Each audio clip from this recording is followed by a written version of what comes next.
Episode 61۔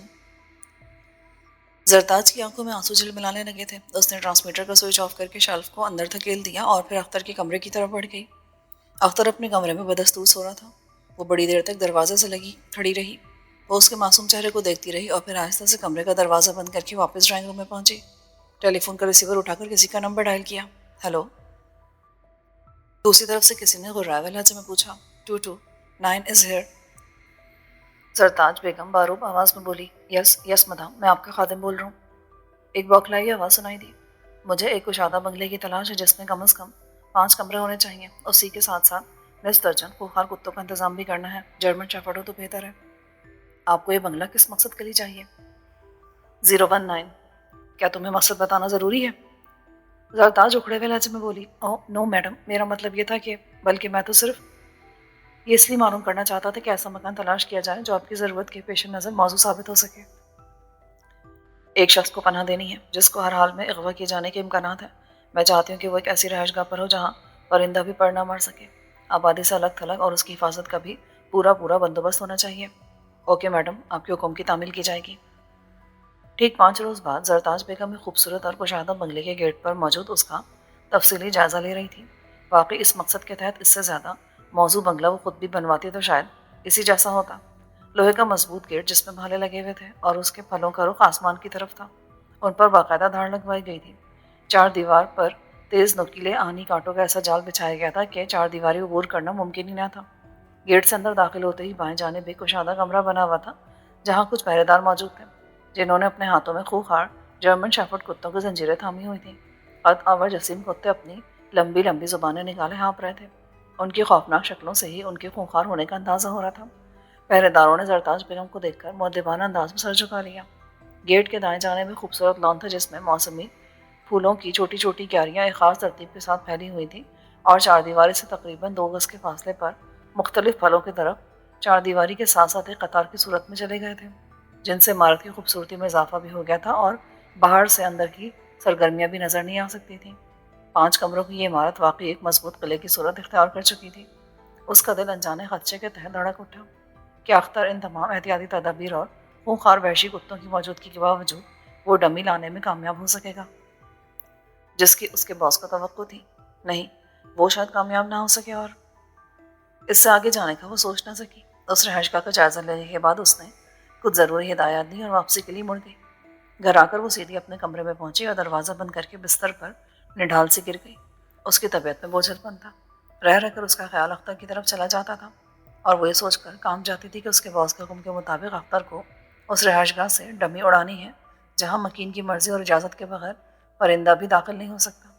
نہ جانے کیوں اسے اس بھولے بھالے چہرے اور معصوم شخصیت کے مالک اختر سے ہمدردی پیدا ہو گئی تھی۔ اس کی 10 سالہ جرائم پیشہ زندگی میں اس سے پہلے کبھی کوئی ایسا لمحہ نہیں آیا تھا جس میں وہ کسی انسانی جذباتی کمزوری کا شکار ہوئی ہو، مگر جب سے اختر اس کی تحویل میں دیا گیا تھا اس کے جذبات اتھل پتھل ہونے لگے تھے۔ اختر غیر محسوس انداز میں اس کے قریب آ چکا تھا، بالکل قریب۔ اس کے دل و دماغ پر اس کی شخصیت نے جادو کر دیا تھا۔ اب کچھ نہیں ہو سکتا، وہ بڑبڑائی۔ باس ایک بار جو فیصلہ کر لیتا ہے اسے کوئی نہیں ٹال سکتا۔ مجھے معاف کر دینا اختر، معاف کر دینا۔ اس کی آنکھوں سے باقاعدہ آنسو بہہ رہے تھے اور ٹھیک اسی وقت کمرے میں ہلکی سی بیپ کی آواز گونجی۔ وہ اچھل کر کھڑی ہو گئی۔ باس اس سے ٹرانسمیٹر پر رابطہ قائم کرنا چاہتا تھا۔ اس نے جلدی آنسو صاف کر کے اپنے منتشر اعصاب کو سمیٹا اور اپنی جانب ٹرانسمیٹر کو کھینچ کر اس کے ایک بٹن پر انگلی رکھ دی۔ بیپ کی آواز بند ہو گئی، اس کے ساتھ ہی دوسری آواز گونجی۔ کوڈ بتاؤ۔ 229 جناب۔ کیا تمام انتظامات مکمل ہو گئے ہیں؟ جی ہاں، رہائش کا انتظام ہو چکا ہے اور اس کے ایک بیڈ روم میں ایک عدد انسان کی ڈمی بھی رکھ دی گئی ہے۔ اس عمارت میں 6 عدد خوخار کتے اور 6 مسلح افراد اس کی حفاظت کے لیے مستعد ہیں اور وہ عمارت اب ایک چھوٹے سے قلعے کی صورت اختیار کر چکی ہے جہاں ہماری مرضی کے بغیر ایک چوہا بھی داخل نہیں ہو سکتا۔ میرے تو خیال میں باس، اگر اس شخص کو موت کے گھاٹ اتارنا ہی مقصود تھا تو ایک گولی کافی تھی۔ اتنا کھٹراک پھیلانے کی کیا ضرورت تھی؟ 229، مجھ سے گفتگو کرتے وقت ہوش میں رہا کرو۔ تم جانتی ہو میرے ہر کام میں ایک مصلحت ہوتی ہے۔ اگر اسے مارنا ہی ہوتا تو واقعی اس کے لیے گولی کافی تھی، مگر تم نہیں جانتی 229 کہ وہ کیا شے ہے۔ وہ آہنی اعصاب کا مالک ایسا انسان ہے جو کسی خطرے کو خاطر میں نہیں لاتا، لومڑے کی طرح چالاک اور شیر کی طرح خونخوار۔ میں نے بلا وجہ اس پر قابو حاصل کرنے کے لیے لاکھوں روپے برباد نہیں کیے۔ میرا یہ مطلب ہی تھا باس۔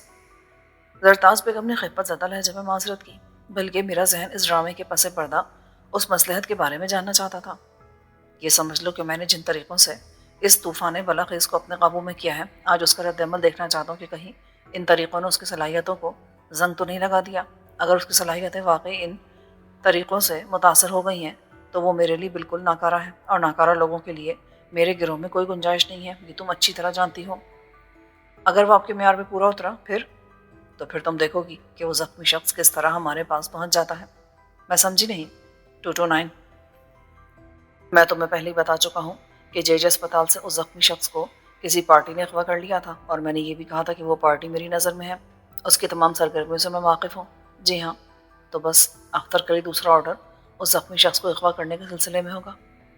اگر اختر زندہ بچا تو؟ وہ افسردہ لہجے میں بولی۔ میں فیل کر رہا ہوں کہ تم کو اس کی سلامتی کی کچھ زیادہ ہی فکر ہے۔ نہیں باس۔ ٹھیک ہے، تم اس عمارت میں مختلف اور مناسب جگہوں پر پوشیدہ طور سے ٹی وی کیمرے فٹ کروا دو، اور ان میں اینٹی ڈارک لینسز فٹ ہونے چاہیے تاکہ اندھیرے میں بھی وہ واضح طور پر تمام مناظر کی عکاسی کرتے رہیں۔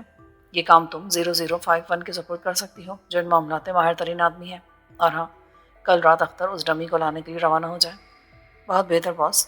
اور ہاں، اس کے بعد تم تیار رہنا، میرا خاص آدمی تمہیں اسٹیشن روم کیمپ نمبر 1D پر لے جائے گا، جہاں تم ایک بڑی اسکرین پر اختر کی کارگزاری ملاحظہ کر سکتی ہو۔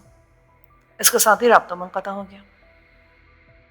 زرتاج بیگم اس وقت ایک وسیع اور کشادہ کمرے میں ایک بڑی اسکرین کے سامنے بیٹھی ہوئی تھی، جس پر اس وقت بجلیاں سے تڑپ رہی تھیں۔ اس کا ذہن بدستور اختر کی طرف سے فکر مند تھا۔ وہ ابھی کچھ ہی دیر پہلے اختر کو اس قلعہ نما مکان سے ایک انسان کی ڈمی لانے کا حکم دے آئی تھی۔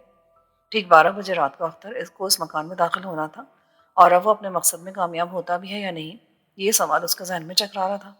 اچانک اسکرین پر روشنی کے جھماکے تیز ہونے لگے، پھر آہستہ آہستہ اس پر اس مکان کا عکس ابھرنے لگا، اور پھر مکان کے مختلف حصے دکھائی دینے لگے۔ پھر اچانک ہی اسکرین پر گیٹ کے دائیں جانب لان کا عکس واضح ہونے لگا، اور پھر وہ خوف سے لرزنے لگی۔ لان میں اٹکیلیاں کرتے ہوئے 2 خوخار کتوں کو دیکھ رہی تھی وہ۔ باقی کتے شاید دوسرے سمت میں تھے۔ منظر آہستہ آہستہ تبدیل ہوتا جا رہا تھا۔ اب اسکرین پر مکان کے باہری حصے کی تصویر نمایاں تھی، اور پھر یہ دیکھ کر اس کا دل دھڑک اٹھا کہ گیٹ کے باہر دور سے ایک سیاہ سایہ آہستہ آہستہ مکان کی جانب بڑھتا نظر آ رہا تھا۔ اسکرین پر اب اس سائے کا منظر واضح طور پر نظر آ رہا تھا۔ وہ کوئی اور نہیں، اختر تھا۔ وہ معصوم چہرہ، فرشتہ صفت اختر، جس کی معصومیت نے اس کے اندر ہلچل پیدا کر دی تھی۔ اختر گیٹ کے قریب آ کر رکا، محتاط نظروں سے ادھر ادھر کا جائزہ لیا، اور چند لمحے وہیں کھڑا کچھ سوچتا رہا۔ پھر وہ مکان کی 4 دیواری کے ساتھ ساتھ آخری سرے تک چلا گیا۔ وہاں بھی اس نے چند لمحے گزار دیے۔ اچانک اس نے اس انداز میں اپنا منہ پر اٹھایا جیسے کچھ سونگھنے کی کوشش کر رہا ہو۔ اس بار زرتاج نے اس کا چہرہ صاف دیکھا تھا۔ ایسا لگ رہا تھا جیسے وہ اپنے نتنے پھلا کر کسی جانور کی فضا میں بو سونگھنے کی کوشش کر رہا ہے۔ پھر اس کے ہونٹوں پر مسکراہٹ پھیل گئی۔ اس نے گردن ہلائی اور مکان کے عقبی حصے کی طرف بڑھ گیا۔ اسی کے ساتھ اسکرین پر کتوں کی ہلکی سی غراہٹ ابھری۔ شاید کتوں نے بھی اس کی بو سونگھ لی تھی۔ مکان کے عقبی حصے کا جائزہ لے کر اختر کچھ سوچنے لگا۔ شاید اس کا ذہن کتوں سے نمٹنے کا کوئی طریقہ سوچ رہا تھا۔ اس نے کندھے پر لٹکا ہوا تھیلا اتارا اور ایک ریشم کی پتلی مگر مضبوط رسی کا لچھا نکالا، اور پھر اچانک ہی اس کی نظر ایک کالی بلی پر جم گئی جو دفعتاً کسی طرف سے ادھر نکل آئی تھی، اور اس سے تقریباً 10 فٹ کے فاصلے پر رک کر زبان سے اپنا پنجہ چاٹنے لگی تھی۔ ایسا لگتا تھا جیسے وہ اپنے کسی شکار کو ہضم کرنے کے بعد اپنے پنجوں پر لگے خون کو چاٹ چاٹ کر صاف کری ہو۔ اس نے لچھا تھیلے میں ڈال کر کندھے پر لٹکا لیا اور بجلی کسی تیزی کے ساتھ بلی پر جھپٹا۔ دائیں ہاتھ سے اس کو اپنی گرفت میں لے کر اس مکان کے اندر اچھال دیا۔ اس آفت ناگہانی پر غریب بلی کی غیر معمولی چیخیں گونجی اور وہ اسکرین سے اوجھل ہو گئی۔ اسکرین بدستور اختر کا احاطہ کیے ہوئے تھی۔ شاید اس سلسلے میں اختر کی تمام حرکات و سکنات کو فلم بند کرنے کی ہدایت باز دے چکا تھا۔ بلی کو مکان کے اگلے سرے کی طرف اچھالتے ہی اختر عقبی 4 دیواری تک بھاگتا ہوا آیا، اور دوسرے لمحے وہ اچھلا اور کسی سرکس میں کام کرنے والے شخص کی طرح فضا میں پلا بازی کھائی، اور اس کے پیر جو ہی 4 دیواری پر ٹکے، ربر کے موٹے سول کے جوتے اور کچھ اس کے جچے تلے انداز نے اس کے پیروں کو زخمی ہونے سے بچا لیا، اور پھر وہ اسی برق رفتاری کے ساتھ 4 دیواری کے قریب ایک درخت کی شاخیں پکڑ کر کسی بندر کی طرح اوپر چڑھتا چلا گیا۔ اس نے خوخار کتوں کو بلی میں الجھا کر اپنا مقصد حاصل کر لیا تھا، کیونکہ بلی کے لون میں گرتے سب کے سب اس پر جھپٹ پڑے تھے، اور ایک لمحے کے لیے ان کی توجہ بلی کی طرف مبذول کر کے وہ ایک گھنے درخت کے پتوں میں خود کو چھپا چکا تھا۔ اسکرین پر اس وقت صرف درخت اور اس کی گھنی شاخوں کا منظر ابھر رہا تھا، اور اس کے مائک پر کتوں کی غراہٹ آمیز ملی جلی آوازیں گونج رہی تھی، جو شاید بلی کا تیا پاچا کرنے کے بعد اسی درخت کے نیچے منہ اوپر اٹھائے